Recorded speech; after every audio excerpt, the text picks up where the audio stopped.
Oi, professora. Bom, vou falar um pouquinho sobre a Resolução 357 e 430.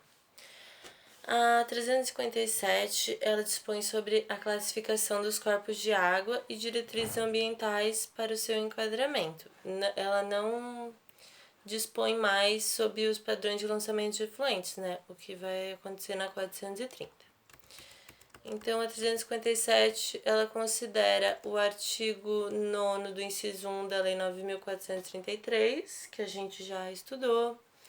Ela se baseia nos princípios da função ecológica da propriedade, da prevenção, da precaução, do poluidor-pagador, do usuário-pagador e da integração. Ela faz a classificação das águas em águas doces, salobras e salinas. E diz que o enquadramento dos corpos de água deve ser baseado não necessariamente no seu estado atual, mas no nível de qualidade que eles deveriam possuir. O capítulo 1 dá algumas definições, como água doce, água salina, regime lêntico, define aquicultura. O capítulo 2, ele é da classificação dos corpos de água, sendo que elas são classificadas em águas doces, classe especial, classe 1, classe 2, classe 3 e classe 4. Sendo a classe especial para abastecimento e preservação, a classe 1 também para abastecimento, preservação ambiental, irrigação de algumas culturas, recreação, e a classe 2 seria mais destinada para aquicultura, pesca, além de abastecimento e outras finalidades. As águas salinas e as salobras são classificadas em especial 1, 2 e 3, sendo que a aquicultura está na classe 1, tanto da salina quanto da salobra. O capítulo 3 é das condições e padrões de qualidade de água. Então, os padrões de qualidade de água determinados nessa resolução estabelecem limites individuais para cada substância em cada classe de água, né? Sendo que possíveis interações entre substantes ou presença de contaminantes não listados que podem causar danos aos seres vivos, elas devem ser investigados. E na hipótese de ser necessário esse estudo, né, essa investigação, por causa de algum empreendimento específico, as despesas da investigação serão por conta do empreendedor, né? Causador da poluição. Bom, aí ela dá os parâmetros para as águas de cada classe, né? Daí, para comparação da água doce de classe 1 para a classe 2, que é usada para aquicultura, eu vou citar só alguns padrões. Por exemplo, na classe 1, o oxigênio mínimo é de 6 mg por litro, a turbidez é até 40 unidades. Os coliformes termotolerantes é até 200 coliformes por 100 ml. Já nas classe 2, que é para aquicultura, a turbidez é até 100, o oxigênio dissolvido é no mínimo 5, e os coliformes, o limite é de 1000 coliformes por 100 ml. Bom, nas águas salinas de classe 1, que é para uso de aquicultura, por exemplo, os coliformes termotolerantes, o limite dele é até 1000 coliformes por 100 ml. Porém, se houver cultivo de moluscos para alimentação humana, o limite ele cai para apenas 43 unidades por 100 ml. Nas águas salobras acontece a mesma coisa, com esse parâmetro, né? Se tiver cultivo de moluscos bivalves, o limite é 43 unidades por 100 ml. Se não tiver o cultivo, esse limite passa a ser 1000 coliformes. É uma diferença bem grande, né? O capítulo 4 dessa resolução, ele foi revogado pela 430, que era sobre o lançamento de efluentes.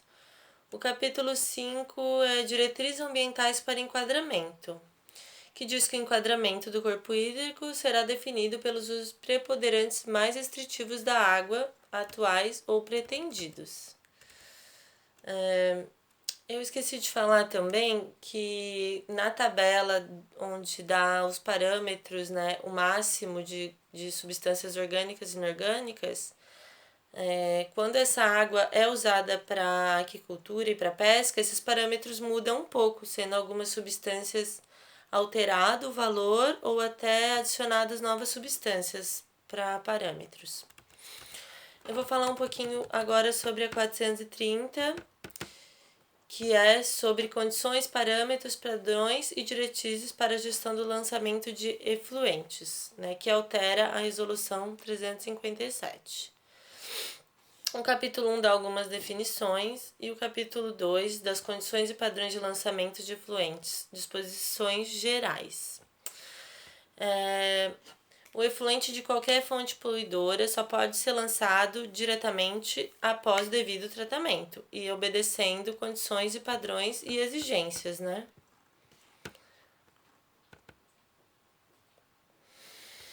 Então, o órgão ambiental competente, ele deverá, por norma específica ou no licenciamento da atividade, estabelecer a carga poluidora máxima para o lançamento de substâncias que devem estar nesse efluente, né?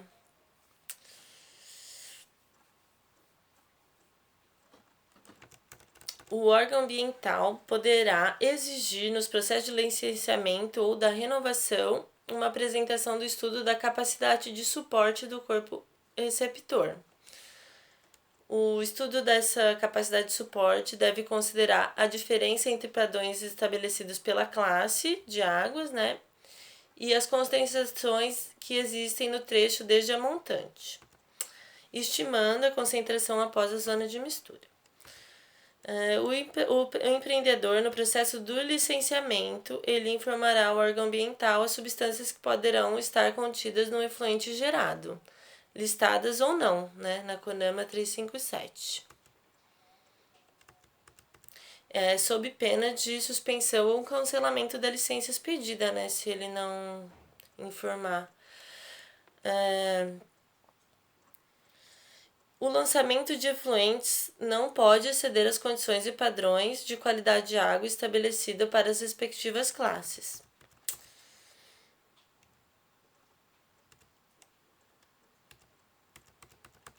A seção 2 das condições e padrões de lançamento de efluente. Aqui ele estabelece algumas condições mínimas de lançamento de efluentes. pH entre 5 e 9, temperatura inferior a 40 graus, sendo que a variação não pode exceder 3 graus, e várias outras, né? Mas lembrando que tem que respeitar os padrões da classe de água, né?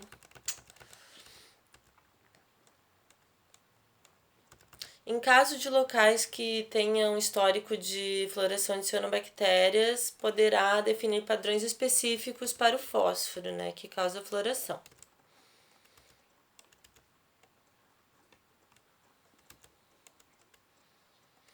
E também tem na ausência de critérios de ecotoxicidade estabelecidas pelo órgão ambiental, ele diz assim que para efluentes lançados em corpos receptores de água doce classe 1 e 2 e águas salinas e salobras de classe 1, que é as classes que se enquadram à aquicultura, a concentração do efluente do corpo receptor deve ser menor ou igual à concentração de efeito não observado, que significa que não causa efeito às espécies, né?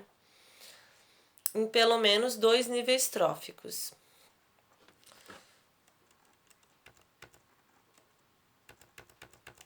O órgão ambiental ele deverá determinar qual empreendimento e atividade deverá realizar ensaios de ecotoxicidade, considerando as características dos efluentes de cada empreendimento.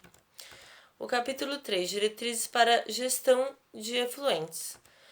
Os responsáveis pelas fontes poluidoras, eles devem realizar automonitoramento para controle e acompanhamento periódico dos efluentes. O órgão ambiental competente poderá estabelecer critérios e procedimentos para execução desse automonitoramento. Se a fonte for considerada de baixo potencial poluidor, ele poderá ser dispensado do automonitoramento.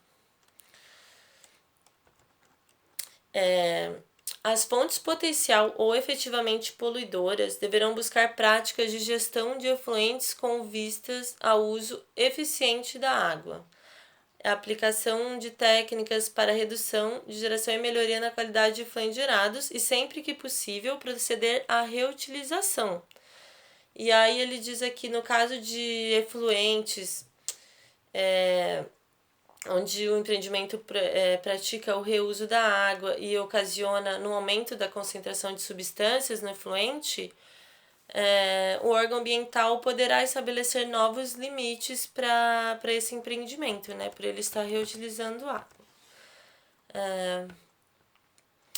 E outra coisa, o responsável pela fonte potencial ou efetivamente poluidora, ele deve apresentar ao órgão ambiental competente, até o dia 31 de março de todo ano, a declaração de carga poluidora, referente ao ano anterior. Bom, é basicamente isso que eu acho mais importante sobre aquicultura nessas duas resoluções. Desculpa pela qualidade do vídeo, sei que não está muito boa, mas é isso. Obrigada.